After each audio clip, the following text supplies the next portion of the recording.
Well met, lords and ladies, Jacob Butter speaking, and a warm welcome to this week's walking birthday. Wednesday, Wednesday, it's my birthday. 22 and top of the world, as you can see from here. And I definitely did not film this intro twice, because I realized the microphone was off 30 seconds into recording. I mean, rather that 30 seconds than 30 minutes that I usually do these Walking Wednesdays for. So yeah, I decided to walk up here, do a bit of a loop around this general area because I haven't been around here for a while, and yeah, just talk about birthday stuff. I mean, to be honest, I must apologise as well for, because some people know about the fact that I've already done a stream because I turned 22 live, because obviously I seem to every other year turn a year older on stream these days. These years, yeah, it's been since I did that for 2019. So yeah, most of you of course went around for that. That was pre-Music Girl days, and pre-me knowing having a clue of what I want to do on stream.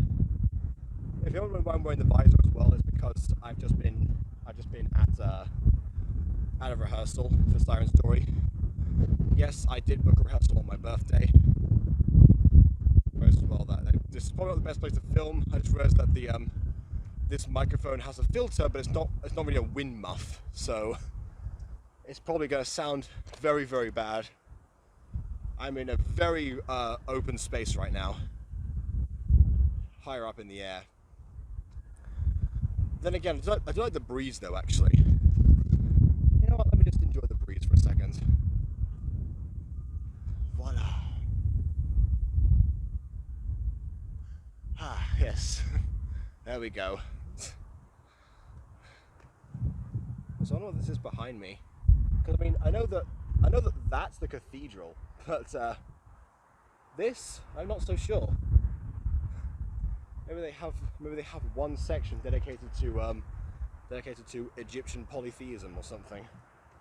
Oh wait, no, that's just the style, because there's one over there as well.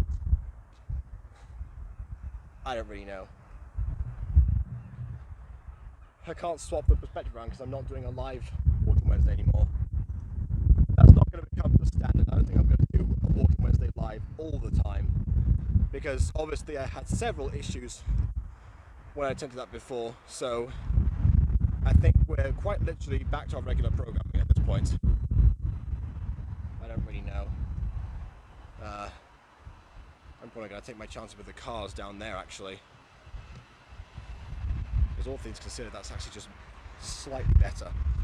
So yeah, down the stairs we go, back down to the mainland. That was an interesting detour, but you know, I get to show you one of the prides and joys of Liverpool. I mean, there's several, but you know, I think you've seen some of the other ones. Most likely, anyway. I've been around the place quite a lot. But yeah. So as far as the week has gone, oh, it's raining plastic bags. I was going to say, insert environmental message here. There's also seems to be a bit of recycling and stuff over there. Huh. I guess the wind must have blown it away from whatever's going on there. Let me just...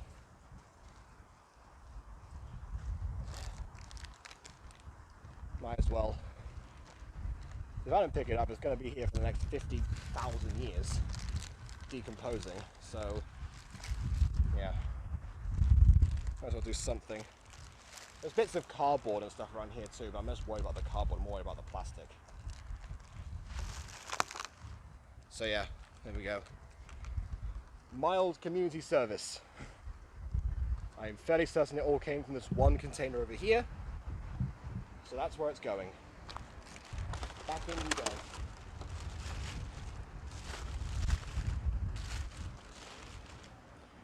There you go. Hopefully it stays that time. Alright. I know what I'm titling this one now. Actually, I was going to title it My Birthday, but, you know, It's Raining Plastic Bags seems far better. Hold on, there's one more. Oh, it's... Ah, yes! Got it. Okay, there we go.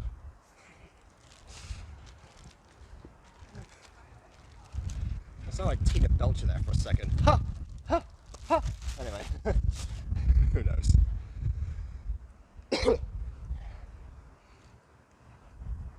Right. Well, that was interesting.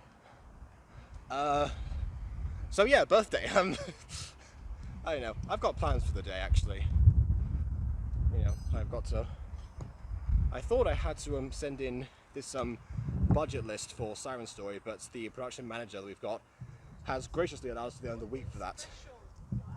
Not that I haven't been preparing that, but I've also been working on other stuff.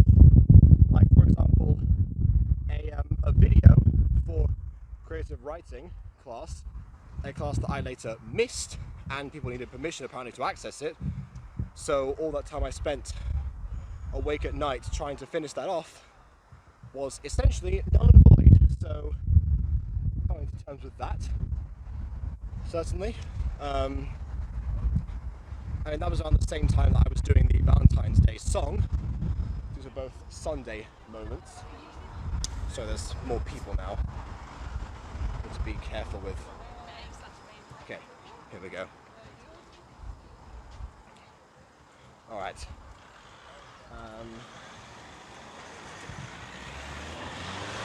Less people. Yeah, I've got to go this way. There's less people down here. Okay. And ramps rather than stairs. Very nice indeed.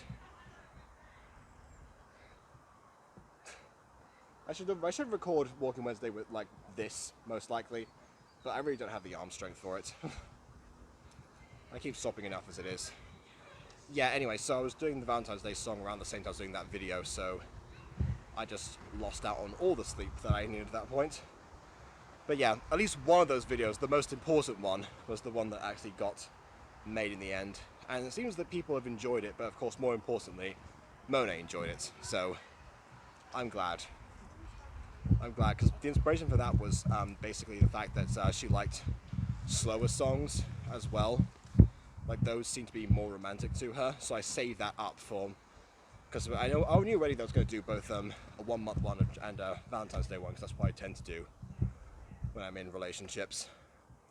So I saved up the slow one, and also the fact that she's a big Back to the Future fan, and talked about Earth Angel being like the ultimate romantic song for her. So that's where, you know, Earth Angel, Angel on This Earth came from, you know. You can see my creative process there, naturally. But yeah. So that happens. So yeah, that part at least went well. Oh, that was Monday. That was obviously the middle of the week. What did I do in between those times? I guess more rehearsals and a new song for Siren Story as well. Basically, for quite a while, I had this song for Verity, who's a character that appears in episode 2 of the Gacha version. But I didn't like it, and several times we were considering either taking it out entirely, or, you know, just keeping it in but not really focusing on it too much. But actually, I didn't really like that, because the first 2 songs set some sort of precedent for me. I know that most of you haven't heard them because I've been keeping them secret until the musical itself actually comes out, whenever that may be, in some sort of alternate timeline or, you know, arcane distant future. But those 2 songs are very big earworms, and I knew they were at the time. I mean, Ghosty says I write earworms all the time anyway, so I knew it wasn't the possibility to write another one. But at the same time, when you have that precedent for yourself, when that standard has been set, you kind of think, well, you know, I've got to try and at least make, you know, the 3rd one stand out, because I can't be like the 1st and the 2nd song are just, you know, like the ultimate tunes that carry through, because they're both in episode 1. But yeah, as far as I've been told now, the actor who plays Jasper. Oh, someone waved. I don't know if that made it in or not. I know, those two in the back there. Yeah, so anyway, the actor who plays Jasper, he actually said everyone was simping for that song. Everyone was talking about how catchy it was. They were singing it in the breaks and everything, which is how the other songs went down. That's how Beware the Sirens went down for the actress who has now actually left us as well. She's not dead, by the way. She just left the cast. Yeah, but so I think actually I've kept on track there. I mean, Song 4 hasn't really done that, but then again, Song 4 might be cut because we've also lost another cast member. We lost 5 cast members this week because the MAs that were originally going to take part and fill up the role of Cora, and also 3 ensemble roles, giving me multiple options for extras that were originally intended for this piece, because it was meant to be an ensemble piece to begin with.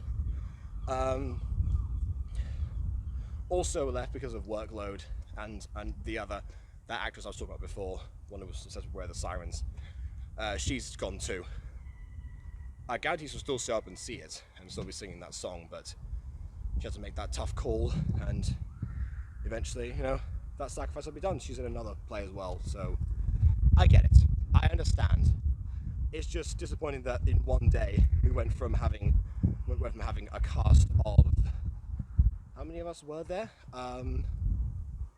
9. We went from a cast of 9 to a cast of 4. So, yeah, not the best day. I'm now considering having to cut Cora out of the stage play version of the musical. I'm being careful when adapting the musical, actually, from Gacha, because I don't want to overcorrect too many things, but we also glossed over certain characters, like, for example, the mother, Rosie. We've also kind of, I wanted to add another character eventually called Johnny Riddlescott to the Gacha version. We also have, in typical Butterverse fashion, we had some cameos from people from other Butterverse properties. And yes, I can say the word Butterverse for the first time, because at long last, the cat's out of the bag. We had people commenting on the fact that the fact that lots of our gachas share the same universe, and now it's revealed that the connections were indeed entirely deliberate. And yes, we're working on something far greater. We kept it a secret at first because we wanted it to be a bit of a surprise, like someone was going to discover it. But I think people making, we wanted to see like some fan theories, basically.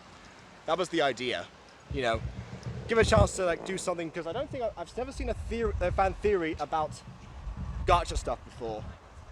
So I originally intended to see like, oh yeah, how is this world going to be formed and stuff? Because all the narratives can and have been self-contained, but of course they're also now revealed to be as connected as can be. Because that's the thing, our cameos are different to the other ones that we do in gacha. When you normally have a gacha cameo, at least it used to be the case back in 2018-19. I think it still is, honestly. I've seen lots of gacha tubers in stuff like Glamwit, for example, just in the background. And to be fair, I've done that same thing in Average Academy. But yeah, most cameos are just like, oh yeah, here's this person, or here's this OC from this other thing. You know, recognize that, a bit of an Easter egg. They're all Easter eggs. And well, yes, you can classify these as Easter eggs too, because most of these properties are voice acted. I say most because, of course, Average Academy. But yeah, since most of them are voice acted, we actually have to, whenever we have a character properly appear, well, most of them actually, we have like we want to have them give a speaking role or something, we need to actually cast the same voice actor or voice actress to portray them. And yeah, and of course crossover episodes which we work to make sure that are accurate and properly inserted into the story, so you can actually follow along. In fact, that's the reason I asked Aidan to hold off on having his Fallen Angels episode 8 come out, because he knew from day one that he wanted it to be in the Butterverse. He said to me, "I've got a show idea planned set in the Butterverse," and at the time the Butterverse was just restricted to like the shows that I did on my main channel. That was until actually Taming the Bad Boy and how season 2, when it was being developed actually, and Nightfly Studio, the studio that Emma still works under today, what was under still heads today, was built under Buttercorp actually, and we basically. So I'm just trying to figure out the best way to go down that's be quieter. This way, yeah. Yeah, that was until Nightfly Studio was formed, formerly Kitty Corp Studios, and incorporated Taming the Bad Boy under it. I mean, yeah, obviously that's gone now, so the original Taming the Bad Boy we were kind of thinking, oh yeah, where can this fit in? And so we actually found a place for it.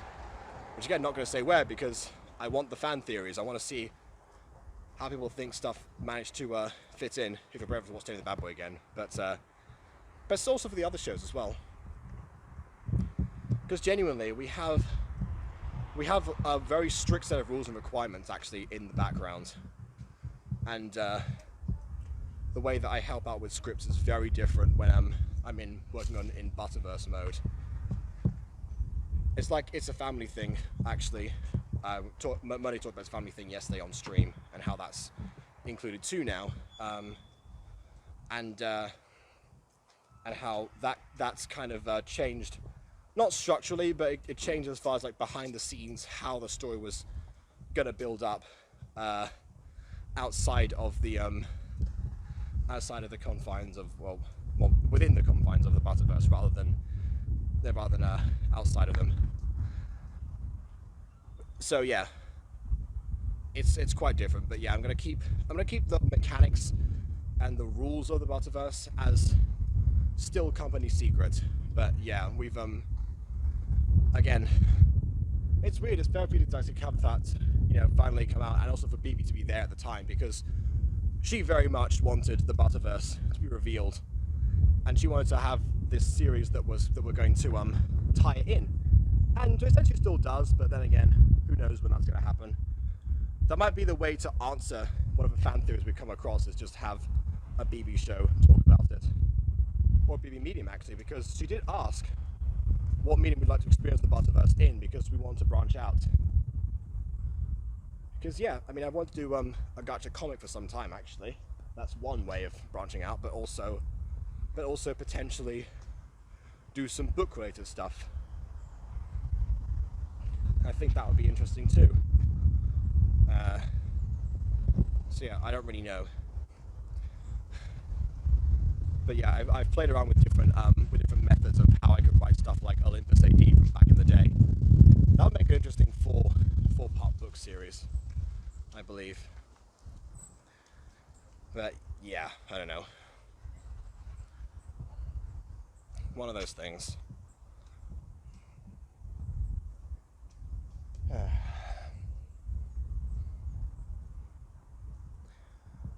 I've always been wondering as well how to carry on some of the Minecraft series, not necessarily story-wise. I know story-wise, but how to plot them in. Ever since Emma and BB went to work for Polar, they've actually both learnt quite a lot about how this stuff works behind the scenes to an extent. I mean, you can kind of see that on display in Moonlight Cafe, which also premiered this week on Emma's channel. And if you're wondering if that's a Butterverse property, we've not talked about that. I have to look into detail to see if there's anything that contradicts what goes on and where it would actually fit in. Because again, there are rules and requirements. A couple of clauses, a few quid pro quos, you know, that kind of thing. It's not entirely all fun and games, but it is mostly fun and games, you know. So yeah. Yeah. Oh, sorry, I was going back to what I was saying about Fallen Angels. So Fallen Angels, the thing about that is that, yeah, it was the first show that was written by somebody else for a different channel that was entirely originally intended to be part of the Butterverse. So much like season 2 and the twist of everything, that was all planned well in advance as to how that was going to work. So, yeah, it's so that's why those things are so embedded in. That's also why I said in Canada, because we wanted it to be in a separate location so it could work simultaneously, because Aiden wanted that Music Girl crossover. Because of course he did. I mean, he's Aiden. But yeah, I'm really, you know, it's fascinating. We've had a big journey as far as, you know, keeping that under wraps, but also working on people that have shows that connect. Because again, it was originally just my channel, just my main channel, nothing on Butterbunch, which will be associated with it. But yeah, I know, as it kind of incorporated more and more things, it actually expanded out, and now we have everything there. I wonder if we should like put on a list so people can theorize on how everything connects. But yeah, for the most part, if you see a Butterverse character that's, you know, kind of been cameoed or cast somewhere else, then that's a good sign. That's a good sign it's connected. Yeah. You know what? I want to tell. I'm going to run out of space, but I want to tell the story of how the Butterverse was created. Because actually, it happened after the Music Girl came to be. I think it was like April 2019. I think when Buttercourt was just forming, and that's why I was like, okay, I'm going to call it the Buttercourt Expanded Universe until it became the Butterverse later. There's too many cars down there. I'm going back this way. And I wait a couple of seconds so that I can actually come back in and not have to worry about the storage space. Yeah, alright, time to tell the story of how the Butterverse came to be. So, yeah, April 2019, I was still going around doing some auditions for drama schools. At the time, I was at LIPA, which in itself is a drama school, but I was doing the foundation course in acting.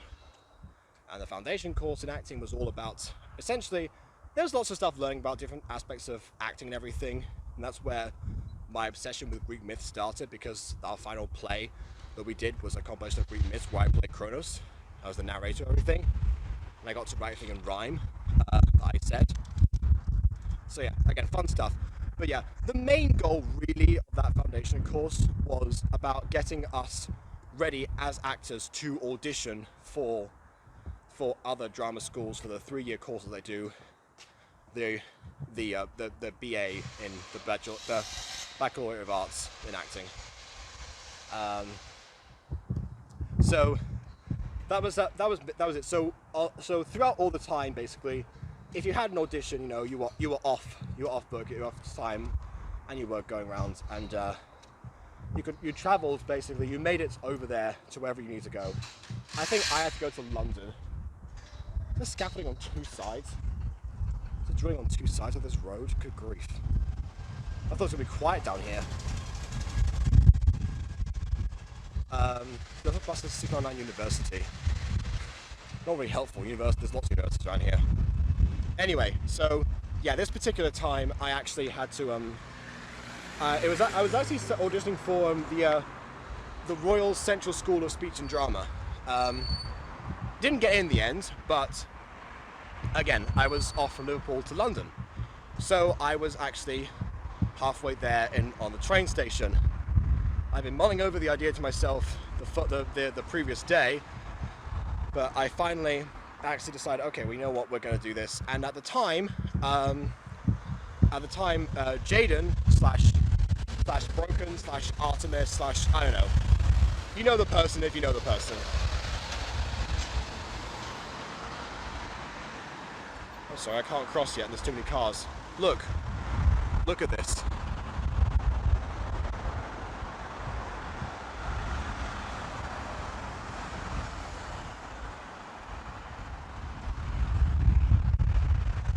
And they're still coming.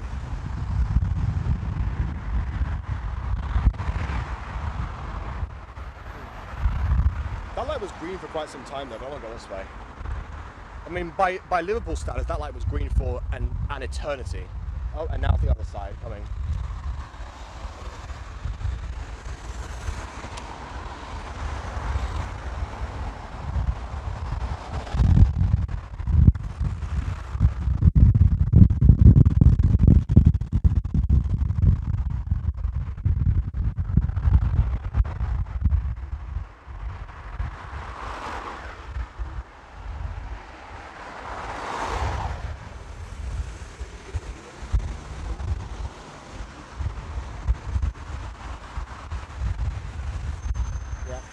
Again, it's a T-junction. It's not a T-junction, it's a fork junction thing. I don't know. Anyway. Right, so what was I saying?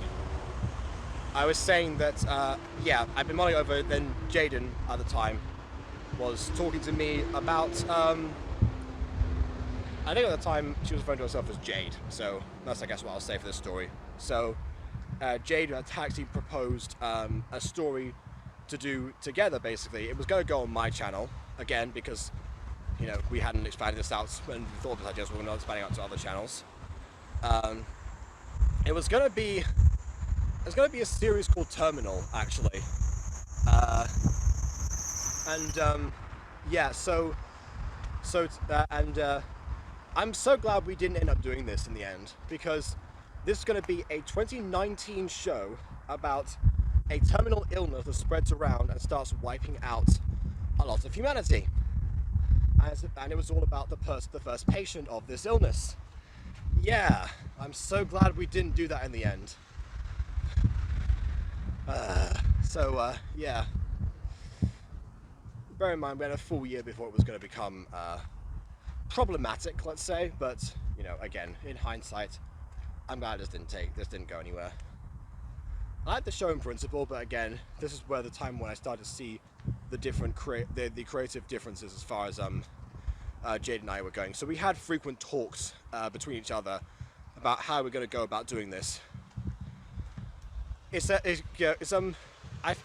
was finding with some weird balances between other people wanting to write shows at the time, because Jade at this point was still voicing Geneva in The Mutant Girl. Oh wait, no, wasn't yet. No, she wasn't doing that yet. She was just around the other people in the cast. Yeah, I wanted to help out. But yeah, so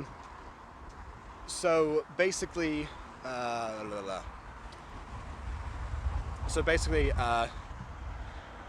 I'm finding different writer balances. It wasn't until I met Aiden in December of that year that I kind of was on the relatively same page as somebody. Monet described us as living in our own world almost when it comes to our writing, and I can assure you all that's not the case. Aiden and I have different ideas, but we generally have a similar method of executing them, and we understand each other's creative principles and how to actually work with each other on a project, whether it be Fallen Angels, whether it be Music Girl, because we have different, obviously we have different methods for like when we actually write for each other rather than, you know, one around versus the other. But yeah, even then, I found that balance, but with Jaden I didn't have that balance as of yet. But she was, at the time, the only writer I was working with, so was the first to know that I had an idea to connect all of the things that I was working on, or had worked on in the past, into this one expanded universe. And so I did. and we had that call. I called her while I was at the was at one of the train stations, waiting for the next train to go past, and I was just in the middle of London on this one phone call, going over a bit of a document that I actually put aside as to everything. We had a document with the products I had in mind, like even the comic I mentioned before. We had stuff like Olympus AD, you know, all the things that we was going to, like, and then Terminal, and how they were all going to connect and basically go about, you know, becoming, you know, the past, present, and future for each other. And that's how we laid it all out. Again, I won't go over how that really happens, to be honest, because, again, that's still classified information. You know, get your theories out there, I suppose. Yeah, honestly, I would love to watch some theory videos that people have as to how everything works together. It used to be much simpler because, again, it used to be just my channel, because, again, that was where the terminal was going to go. But yeah, this is when we also established that the Greek gods were going to be the canon gods of the Butterverse, actually. BB then later would argue in months to come, actually, that there should be other religions, which is fair. You know, there are other religions now, just that the gods themselves, I'm avoiding, I don't want to scare the birds, so I'm going to be in the road for a second. Yeah. Right, but yeah, that's when we established the first time, so that's when, by the time the Fallen Angels was pitched, you know, over a year later, actually. By that point, that's when the Greek gods were good methodology, because Aiden wanted to make something more original, actually, than just the typical angel format that you would see in gacha at the time. And having angels be inserted into the an evolution of Greek polytheism actually was the better method. So yeah, people wonder about the Rush of the Fallen Angels. There's several things about that series people might not know behind the scenes, but yeah. Overall, it's definitely my favorite Butterverse property that's outside my main channel. Because yeah, eventually people got caught onto the idea because I mentioned it to the people in the company, and then once Taming the Bad Boy was incorporated into it, and we kind of like opened up the doors to other people being involved in this, that's when the floodgates opened. There aren't too many shows that are in the Butterverse currently that aren't on the main channel. It's mostly just been Fallen Angels and all of its spin-offs and subsidiaries, you know. I know. Well, yeah, but yeah, I don't know, it's, but there have been other pitches and stuff, particularly from BB. That's why I kind of banned her from pitching, because there were so many things I had to take into account immediately without any sort of context for. I've now learned actually that since then that when you do a pitch for something, you tend to have like a story outline, a document ready or something. That's not a requirement, by the way, but it does kind of help to know structurally where you're going to go, and the fact that you have some sort of idea beyond, oh yeah, how about this major event that encapsulates everything, you know. I know. I think at one point, one of our ideas was like the end of the world, and a god dies, which I rejected because gods can't die. That's why they're gods.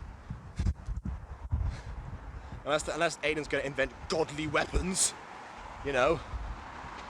Because why not do that? I'll tell you why, it makes no sense. Okay, but yeah.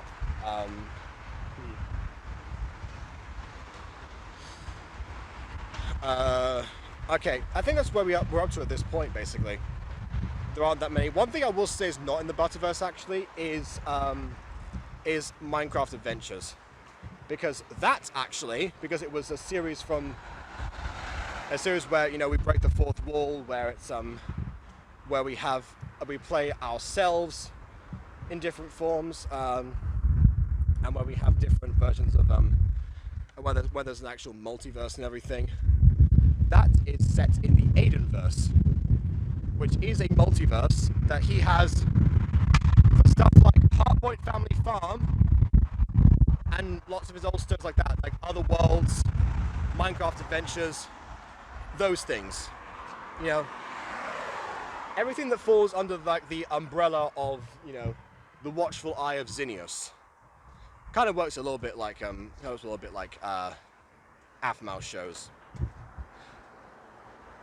to some extent. So yeah, that's why. I mean, even in Aftermath shows, there's some fourth wall breaking depending on what series you're in, of course. I mean, Diary Season 1, anyone? So yeah.